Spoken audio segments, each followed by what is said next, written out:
Ok, buenos días, amados hermanos. En esta preciosa mañana vamos a continuar con nuestro discipulado de Panorama Antiguo Testamento. Estamos pues prácticamente avanzando. Ya estamos en el libro de Habacuc. Ya pronto, en unas lecciones más, estaremos pues ya culminando con esta serie, que esta es la clase número 20, segunda parte. Pero si desglosamos las clases en domingos, pues prácticamente este sería la semana número 28, que estamos ya en el Antiguo Testamento. Así que confiamos que todo lo que se ha escrito, como dice la palabra de Dios, para nuestro ejemplo fue escrito, y todo lo que estamos aprendiendo de este discipulado, creemos que el Señor lo utilice, ¿verdad? Lo utilice para seguir formando pues nuestras mentes bíblicas, y que nosotros también podamos, por medio del Espíritu Santo, ser capacitados, ser movidos a poner en práctica lo que aprendemos y las lecciones que podemos encontrar en el pueblo de Israel, que tiene su aplicación para nosotros. Vamos a orar, amados hermanos. Padre, te damos gracias en esta mañana, te agradecemos, te bendecimos, te exaltamos, Padre, porque ciertamente tú eres bueno, Señor. Tú eres el Dios misericordioso, el Dios que nos ha llamado a su presencia, el Dios que nos ha redimido y nos ha acercado a sus planes. Señor, aquí estamos conscientes de nuestra necesidad de ti, Señor, conscientes de que tu palabra es el pan de vida que necesitamos. Padre, ayúdanos a que nos comamos este libro como ese pan de vida que es.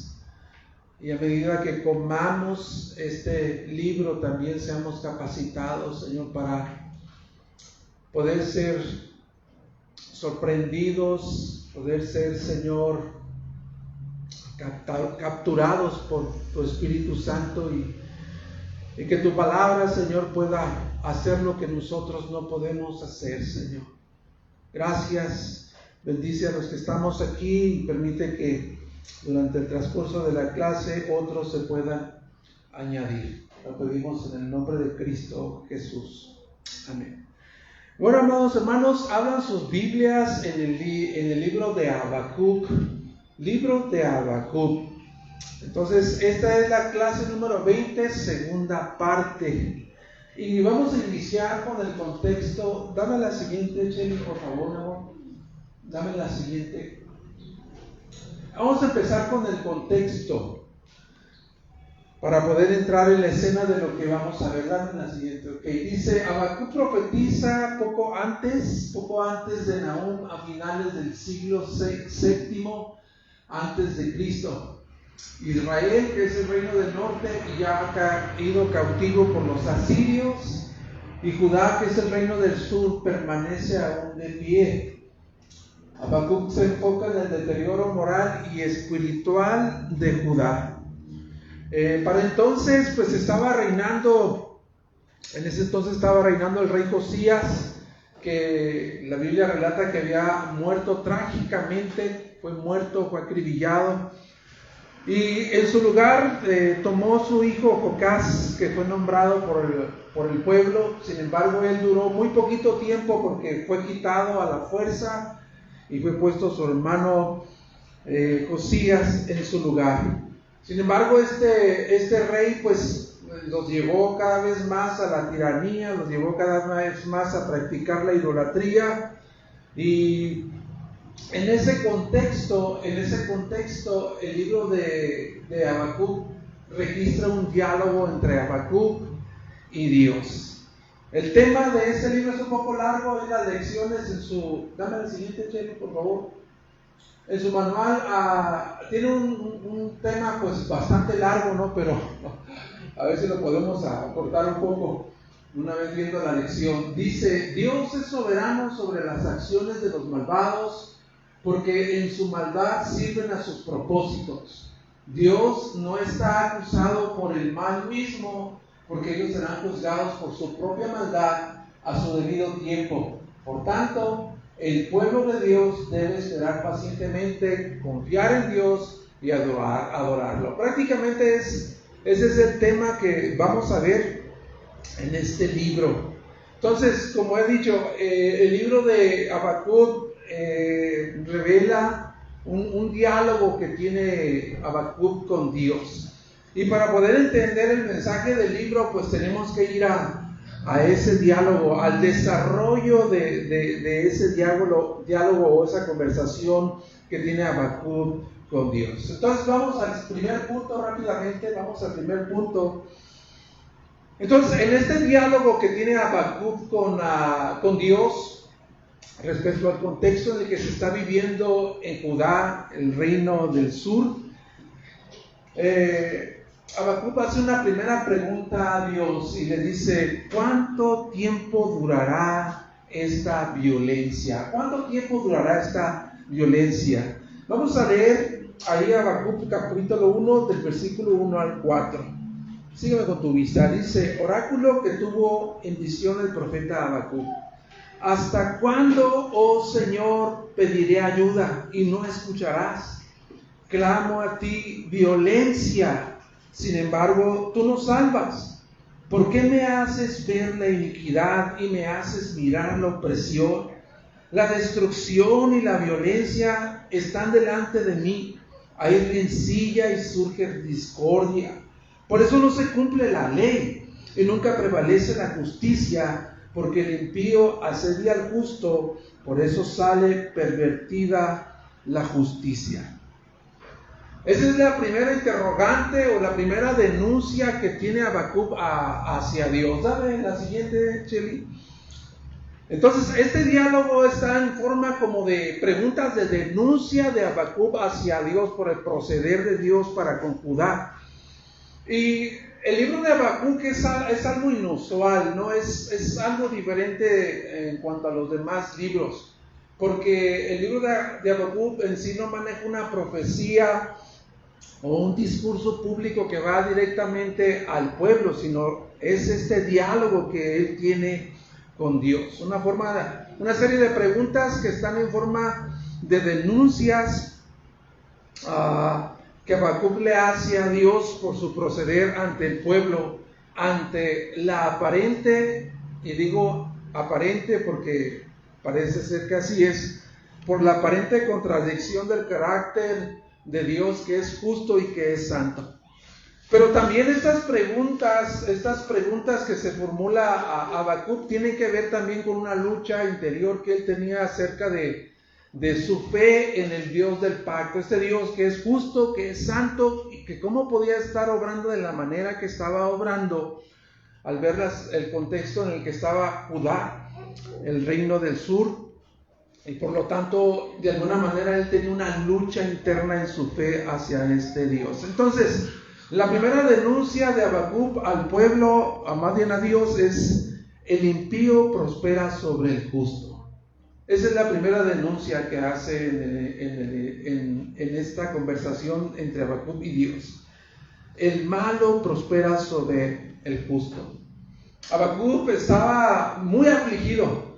Habacuc estaba afligido y conmocionado por la forma en que los impíos del pueblo de Judá, que eran parte de Dios, que eran parte del remanente de Judá, cómo habían estado obrando impiamente, prosperando a costa de los justos, aquellos que querían agradar a Dios.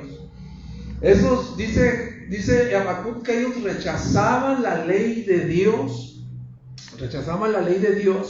y que de alguna manera ellos son los que tenían influencia sobre el pueblo o el reino de Judá, donde reinaba la iniquidad y la opresión, que era prácticamente el pan de cada día. Y el profeta se pregunta al versículo 2: ¿hasta cuándo, oh Dios? ¿Hasta cuándo, Señor, pediré ayuda y no escuchas y no salvarás? Imagínate estar en esa escena donde se ve que el pueblo de Dios está abiertamente practicando idolatría, que su rey, que ha sido impuesto por la fuerza, los está llevando a la tiranía y a las contiendas. Imagínate a Habacuc observando toda esa maldad a su alrededor, desenfreno y violencia, y con dolor en su corazón él dice a Dios: ¿hasta cuándo? ¿Hasta cuándo, Dios? ¿Hasta cuándo van a perseverar los impíos, prosperar los impíos a costa de los justos? Y de alguna manera él piensa que Dios está indiferente, lejano, ¿verdad?, apático a lo que está sucediendo en el pueblo. Y aún piensa, fíjate lo que él piensa, aún él piensa que la influencia de los impíos de Judá, que son parte del pueblo de Dios, que están obrando ímpiamente, aún él piensa que la influencia que tienen esos hombres hace inefectiva la ley de Dios. No se cumple tu ley. Él dice: no se cumple tu ley. Estás impidiendo que los justos de tu pueblo reciban la justicia que merecen. No se cumple tu ley, dice el versículo 4. Entonces, hagamos un alto ahí y yo quiero que tú analices que esta pregunta, ¿hasta cuándo, Dios?, es una pregunta muy usual que usan los salmos, sobre todo los salmos de lamento. Los salmos de lamento, esta pregunta caracteriza estos salmos de lamento. Y vamos rápidamente al Salmos 13, no lo busques, simplemente apúntalo si lo estás apuntando. El salmista te hace esta misma pregunta, 13, 1 y 2. ¿Hasta cuándo, oh Señor, me olvidarás para siempre? ¿Hasta cuándo esconderás de mí tu rostro? ¿Hasta cuándo he de tomar consejo de mi alma, teniendo pesar en mi corazón todo el día? ¿Hasta cuándo mi enemigo se enaltecerá sobre mí? ¿Ves cómo es la misma situación que está enfrentando el salmista? Hay un tipo de confusión en su mente, en sus sentimientos, y él no los guarda, los expresa delante de Dios. El Salmo 73 también, ¿verdad? Del versículo 1 al 9 dice lo siguiente: ciertamente Dios es bueno para con Israel, para con los puros de corazón. En cuanto a mí, mis pies estuvieron a punto de tropezar, casi resbalaron mis pasos, porque tuve envidia de los arrogantes al ver la prosperidad de los impíos, porque no hay dolores en su muerte, y su cuerpo es robusto, no sufre penalidades como los mortales, ni son azotados como los demás hombres. Por tanto, el orgullo es su collar, el manto de la violencia los cubre, los ojos se les saltan de gordura, se desborda su corazón con sus antojos, se burlan y con maldad hablan de opresión, hablan desde su encumbrada posición. Contra el cielo han puesto su boca, y su lengua se pasea por toda la tierra. Ven que es esta misma pregunta que se está haciendo a Habacuc en referencia a por qué Dios está tardando, por qué Dios de alguna manera tiene una tardanza en manifestarse y traer justicia a su pueblo. Bueno, el salmista de alguna manera también está viendo a los impíos prosperar, avanzando, ¿verdad? Viéndolos como ellos están adquiriendo quizás posesiones, están prosperando económicamente, no sufren penalidades, lo tienen todo. Y él tenía esa misma lucha, el salmista tiene esta misma lucha. Pero fíjate cómo dice el versículo 16 al 19 de este Salmo 73. Dice, 13 dice: ciertamente en vano he guardado mi corazón y he lavado mis manos en inocencia. Versículos 16 al 19. Cuando pensaba tratando de entender esto, ahí ves su lucha del salmista. Cuando pensaba tratando de entender esto, fue difícil para mí. Hasta que entré en el santuario de Dios, entonces comprendí el fin de ellos. Ciertamente tú los pones en lugares resbaladizos, los arrojas a la destrucción. ¿Cómo son destruidos en un momento? Son totalmente consumidos por terrores repentinos.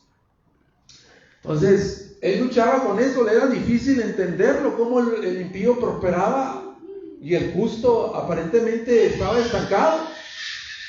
Pero dice que cuando entró en el templo, a la presencia de Dios, cuando estuvo en ese lugar expuesto a la palabra de Dios, recibió la luz que necesitaba para entender qué es lo que estaba sucediendo, para entender que el destino de los impíos y los justos reposan sobre el Dios que es pues justo sobre toda la tierra, y entendió que teniendo a Dios puede satisfacerlo plenamente y no necesita absolutamente nada, porque el versículo 28 de ese mismo salmo dice: pero para mí estar cerca de Dios es mi bien. Entonces vemos que los salmistas experimentaron esta ansiedad o esta preocupación, confusión que también experimentó Habacuc. Vamos rápidamente a la segunda pregunta del diálogo entre Dios y entre Habacuc y Dios. Dame la siguiente, por favor, Shelly. La siguiente pregunta es: ¿hasta cuándo? Versículo, volviendo ahí a Habacuc, vuelve a Habacuc. Vamos, pon una marca ahí en Habacuc porque vamos a estar yendo y viniendo. Dice el versículo 5 al 11, dice: miren entre las naciones, observen, asómbrense, quédense atónitos, porque haré una obra en sus días que ustedes no la creerían si alguien se la contara, porque voy a levantar a los caldeos, pueblo feroz e impetuoso, que marcha por la anchura de la tierra para apoderarse de moradas ajenas. Imponente y temible es. De él mismo proceden su justicia y su grandeza. Sus caballos son más veloces que los leopardos y más astutos que lobos al anochecer. Al galope vienen sus jinetes vienen de lejos, vuelan como águila que se precipita a devorar. Vienen todos ellos para hacer violencia. Su horda de rostros avanza, recoge cautivos como arena. Se burla de los reyes y gobernantes, les son motivo de risa. Se ríe de toda fortaleza, amontona escombros para tomarla. Entonces pasará como el viento y seguirá, y se le tendrá por culpable, porque hará de su poder su Dios. La siguiente, Cheli. Ok, hay una pregunta de nuevo de parte de Habacuc, y empieza la primera respuesta en esta conversación entre Habacuc y Dios. Dios le da la primera respuesta a Habacuc. ¿Hasta cuándo? Bueno, el Señor dice: hasta que Dios juzgue a Judá a través de los caldeos. Hasta ahí. Hasta que yo juzgue a Judá a través de los caldeos. Sin embargo, de nuevo vuelve a chocar esto que Dios le está diciendo a Habacuc.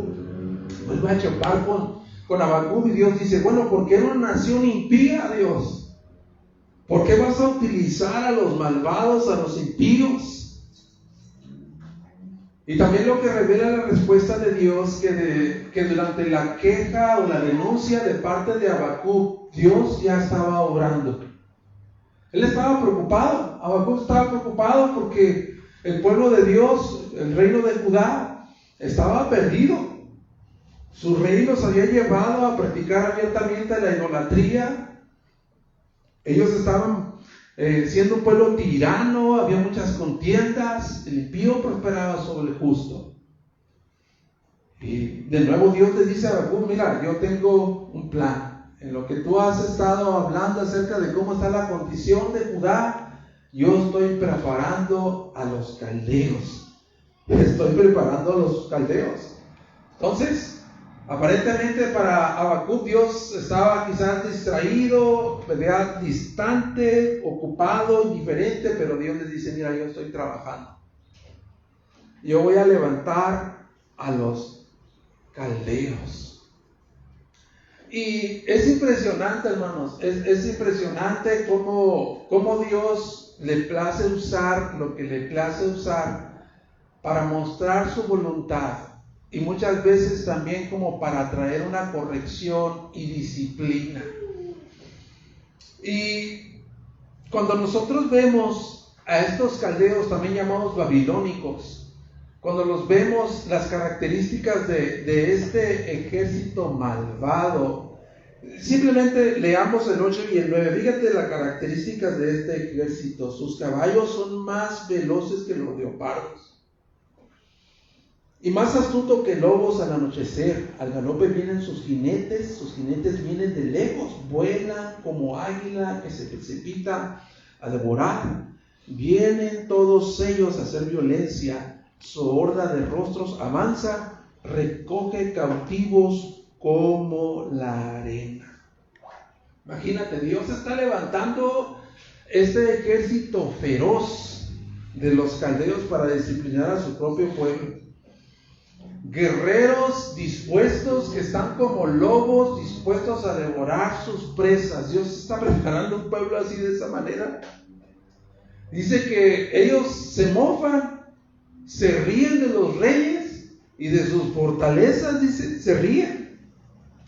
Se cuenta que ellos, cuando iban conquistando y tomando cautivos y llegaban a las ciudades donde estaban las ciudades fortificadas, se cuenta que ellos, de los mismos cadáveres de la guerra, ellos amontonaban los cadáveres para subir las murallas, tomar las fortalezas y tomar las ciudades fortificadas. Este feroz poder y orgullo, dice la palabra de Dios, que era su Dios. Para ellos eso era su Dios. Los caldeos, ¿verdad?, decían: nosotros somos el imperio sobre toda la faz de la tierra, que nadie nos puede dominar. Nosotros llevamos y levantamos cautivos como la arena. Es más, a la vista de Habacuc, tiene una visión de que el pueblo de Judá, el reino del sur, es como peces en el que van a llegar los caldeos, van a tirar sus redes y los van a recoger.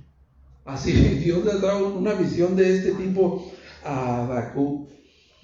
Entonces, esto que Dios le dice, la primera respuesta: hasta que yo levante los caldeos para disciplinar a mi pueblo. De nuevo, otra vez, el profeta Habacuc, esto hace también que él se pregunte, y eso nos lleva a la tercera pregunta, ¿verdad?, que el tercer punto, eso nos lleva a eso, a que él se pregunte, el profeta Habacuc se pregunta: ¿que Dios no ama la rectitud? ¿Dios no ama la rectitud? Habacuc 12, del 17. Vamos a leer esa parte. Dice: ¿no eres tú desde la eternidad, oh Señor, Dios mío, santo mío? No moriremos. Fíjate lo que dice aquí. No moriremos, oh Señor, para juicio los has puesto. Tú, oh roca, los has establecido para corrección. Muy limpios son tus ojos para mirar el mal, y no puedes contemplar la opresión. ¿Por qué miras con agrado a los que proceden pérfidamente y guardas silencio contra el impío devora? Cuando el impío devora al que es más justo que él. ¿Por qué has hecho a los hombres como los peces del mar, como reptiles que no tienen jefe? Entonces, imagínate, Dios le da su respuesta a Habacuc. Dice: yo estoy trabajando. A pesar de lo que tú estás mirando alrededor tuyo, violencia, idolatría, contiendas, tiranía, yo estoy levantando un ejército. Estoy levantando a los caldeos. Pero para Habacuc, los caldeos no estaban en el plan. Para Dios sí, pero para Habacuc no. ¿Cómo puedes traer a los caldeos, una nación perversa, para corregirnos, Dios? Que tú no eres el Dios que ama la rectitud, el Dios santo que es desde la eternidad. Entonces, ahí Habacuc tiene una lucha en su interior, porque parece contradecir, ¿verdad? Lo que Dios está haciendo parece a los ojos de Habacuc que el proceder de Dios está en desacuerdo a su carácter justo y santo. Dice, muy limpios son tus ojos para ver el mal y no puedes contemplar la opresión. Él le dice, tú no puedes, tus ojos son tan limpios que no puedes ver el pecado, pero ¿por qué estás tomando esta nación?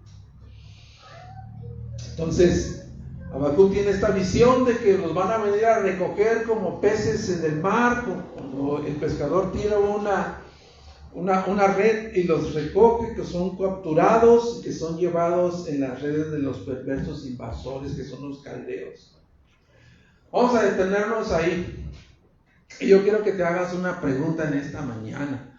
Por eso digo que estas lecciones tienen mucho de aplicación a nosotros. El profeta Habacuc dijo, ¿por qué? ¿Por qué, oh Dios? Porque estás usando a los caldeos. Está haciendo una denuncia delante de Dios. Está diciendo, Dios, esa no es tu voluntad. Tú eres santo, tú eres justo. ¿Cómo es posible? ¿Cuántos de nosotros no nos hemos hecho también una pregunta a manera de denuncia a Dios cuando ocurren circunstancias que no son agradables a nosotros? Y decimos, ¿por qué a mí, Dios? ¿Por qué me tuvo que suceder así a mí? ¿Por qué esta situación repentina? ¿Por qué si yo estoy haciendo y estoy tratando de hacer tu voluntad y obedecerte? ¿Por qué viene esta situación? Entonces, de alguna manera nosotros no alcanzamos a entender cuando estamos en esas situaciones, pero debemos tener la seguridad que Dios es el Dios eterno, que es el dueño no solamente de la historia, es el dueño del pueblo de Judá, de Israel, pero también es el dueño de nuestras vidas. Y Él va a usar cualquier instrumento, hermanos, que a Él le plazca, no solamente para disciplinar a Judá, sino también para disciplinarnos a nosotros. Esa es una aplicación que podemos tomar de allí.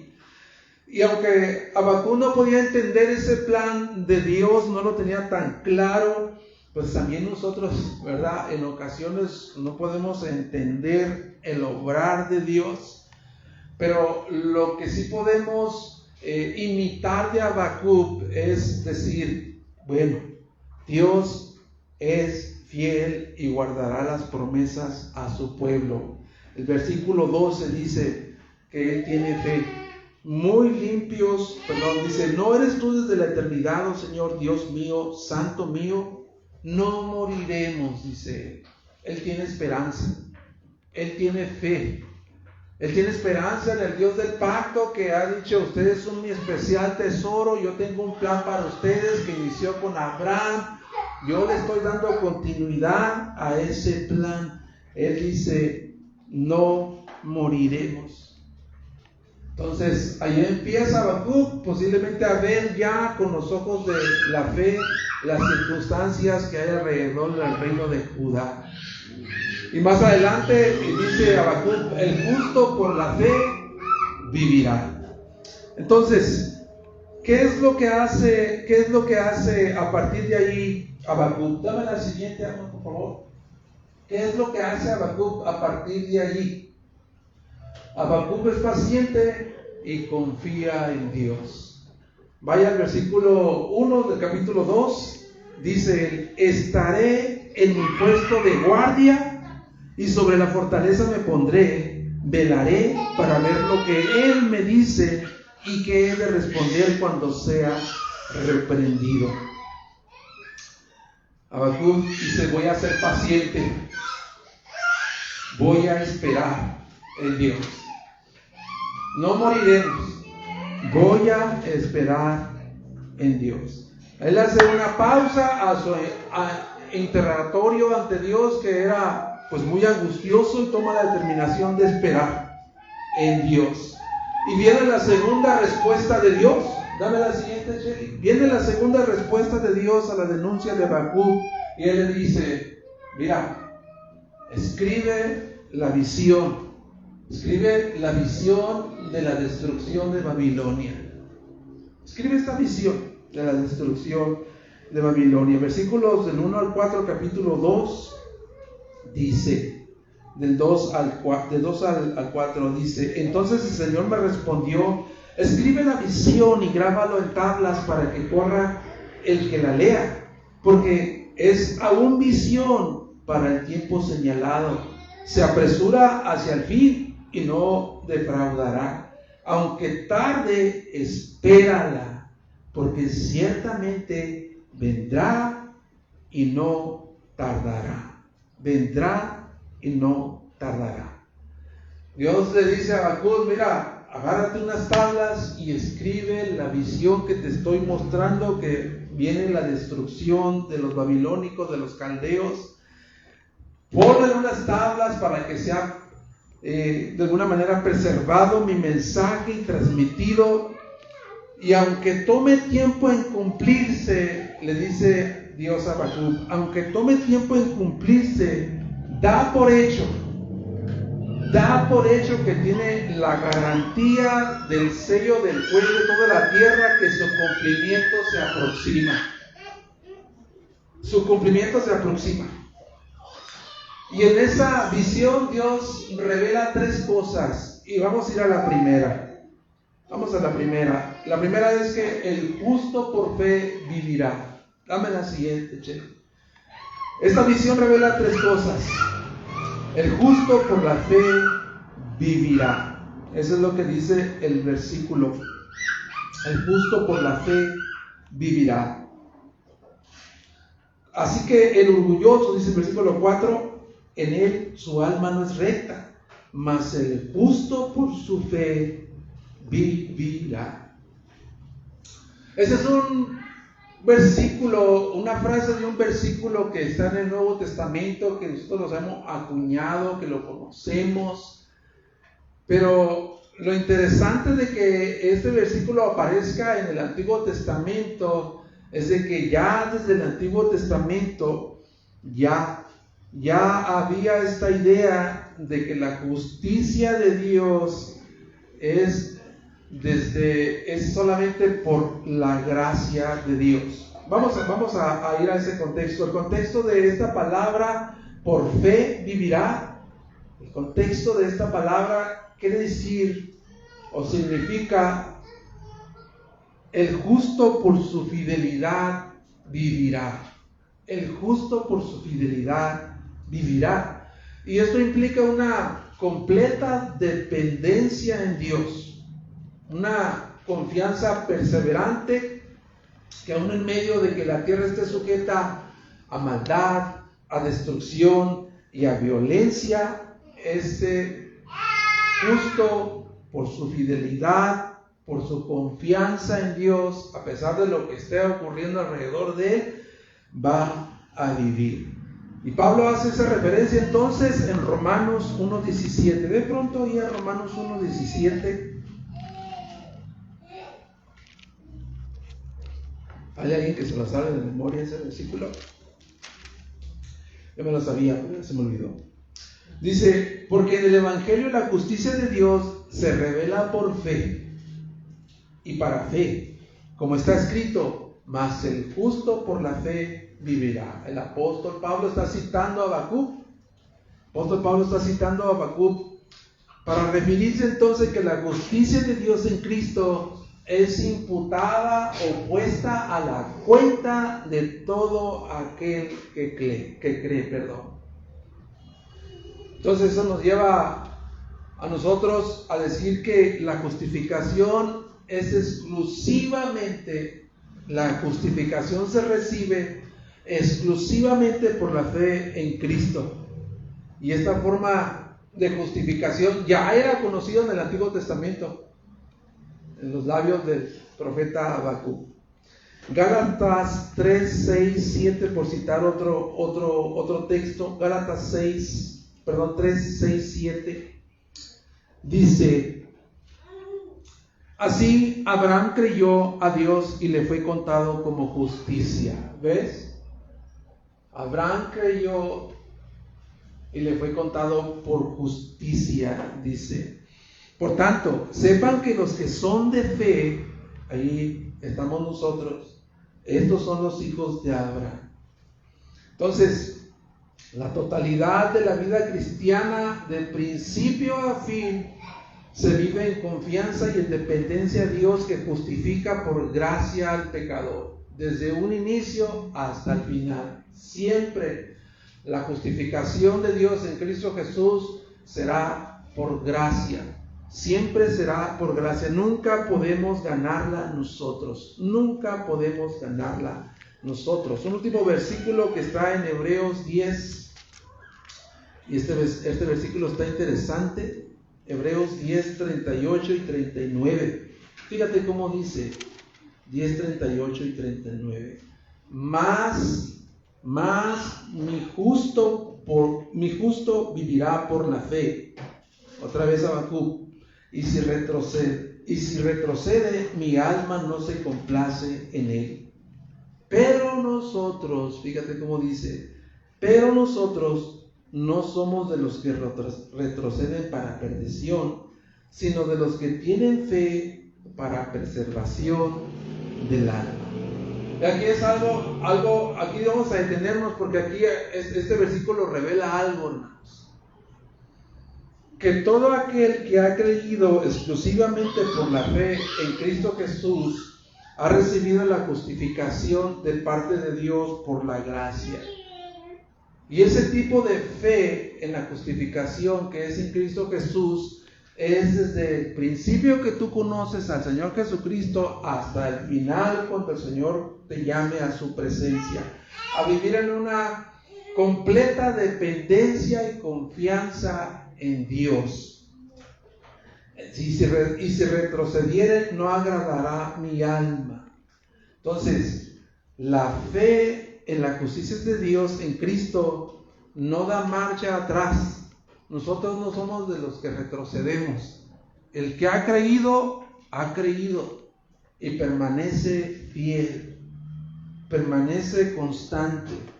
No perfectamente en obediencia, pero permanece constante, caminando, creciendo en Cristo Jesús. No retrocede. No somos de los que retroceden en ninguna circunstancia. Lo segundo que revela esta visión es que el destino de las naciones y los individuos está determinado por su actitud ante Dios. Vuelve de nuevo a Habacuc. El destino de las naciones y los individuos está determinado por su actitud hacia Dios o ante a Dios. Capítulo 2, versículo 8, del 8 al 10, dice lo siguiente: porque tú has despojado a muchas naciones, todos los demás pueblos te despojarán a ti, dice los caldeos. Por la sangre humana y la violencia hecha a la tierra, al pueblo y a todos sus habitantes. ¡Ay de los que obtienen ganancias ilícitas para su casa, para poner en alto su nido, para librarse de la mano de la calamidad! Versículo 10. Has tramado cosa vergonzosa para tu casa, destruyendo a muchos pueblos, pecando contra ti mismo. Versículos 16 y 17. Serás saciado de deshonra más que de gloria. Bebe tú también y muestra tu desnudez.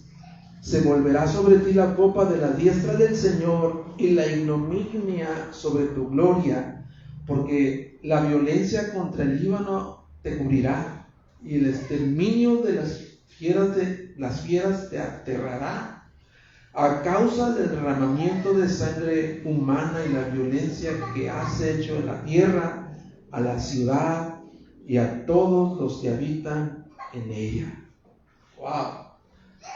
El destino de las naciones y los individuos está determinado por su actitud ante Dios.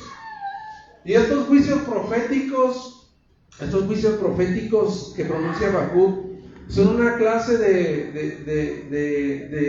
especie de fúnebre. Ese ay es un lamento. Hay 6 ay ahí como lamentos que pues de alguna manera tiene que ver con ese dolor o esa angustia o ese abatimiento cuando alguien está de alguna manera experimentando un acto fúnebre. ¡Ay! Dios les dice, Dios le lanza a los caldeos 6 ¡ay! Debido a la violencia y al derramamiento de sangre que ellos han hecho en el pueblo. Pero no solamente estos juicios proféticos tienen que ver con el reino de Judá, el reino del norte, no solamente tiene que ver con ellos, sino que de alguna manera también tienen una aplicación universal hoy, en la actualidad. Tienen una aplicación universal hoy, en la actualidad. Es decir, que todos aquellos gobiernos, todas aquellas naciones, individuos impíos y orgullosos que rechazan la justicia de Dios, la gloria de Dios, y se están esforzando solamente en perpetuar su gloria, Dios les está diciendo, mira, ustedes van directito, van totalmente en camino a su ruina, a su destrucción. Eso es lo que Dios les dice. 3. ¿Qué dice la visión? La tercera cosa que la visión revela.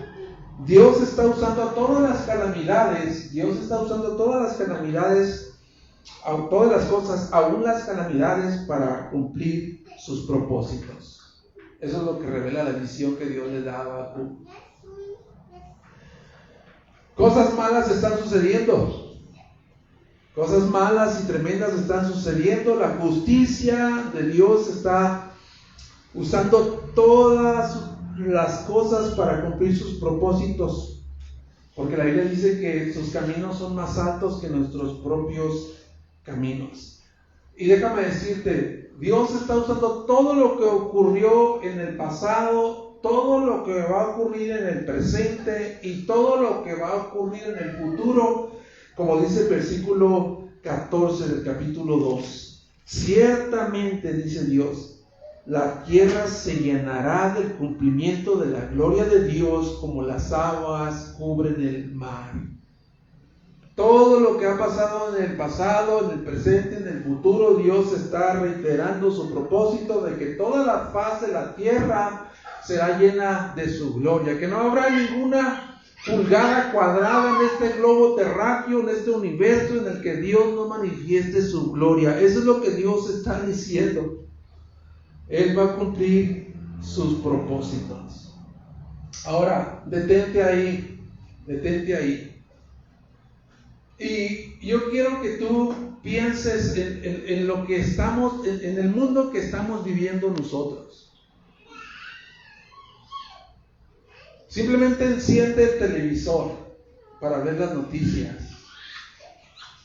Simplemente enciende el televisor para ver las noticias y te darás cuenta de la injusticia social en la que estamos viviendo nosotros. Injusticia social, impera la crisis política, ya no hay credibilidad en los gobiernos, hay una crisis económica global, caos moral por todos estos movimientos liberales que están haciendo a un lado a Dios, que no se interesan por Dios. Ayer miré un mensaje de una mujer que está diciendo, mira, a mí no me interesa lo que diga Dios, lo que diga tu Biblia, tú no me vas a decir cómo tengo que vivir mi vida, y está haciendo una serie de argumentos contra la palabra de Dios. Tú puedes ser cristiano, pero no me hables de tu cristiandad.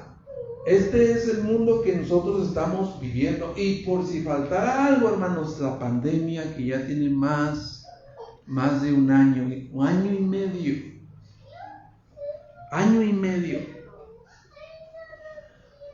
Y cuando yo estaba estudiando este libro, hermanos, vino a mi mente con una claridad así, cuando estuvimos en las conferencias. ¿Recuerdas, Adolfo, cuando estuvimos en las conferencias que hablaron acerca del sufrimiento que se avecina?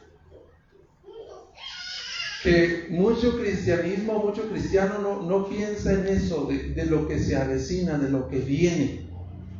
Pero dice también que gran parte de la iglesia ya se ha dado cuenta con una claridad, fíjate lo que te voy a decir, con una claridad jamás vista, en los últimos tiempos que este mundo es un lugar susceptible e inestable.